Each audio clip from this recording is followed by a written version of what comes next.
Chairman Pakistan علماء council حافظ طاہر محمود اشرفی نے واضح کیا ہے کہ امریکہ اور اسرائیل کی جنگ کو اسلامی ممالک کو جنگ بنانے کی سازش کی جا رہی ہے۔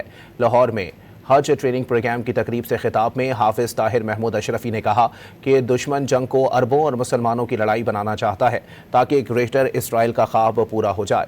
فیلڈ مارشل کوشش کر رہے ہیں کہ دنیا میں امن قائم ہو۔ ایران نے کہا کہ پاکستان کا جھنڈا جس جہاز پر ہوگا اسے نشانہ نہیں بنایا جائے گا۔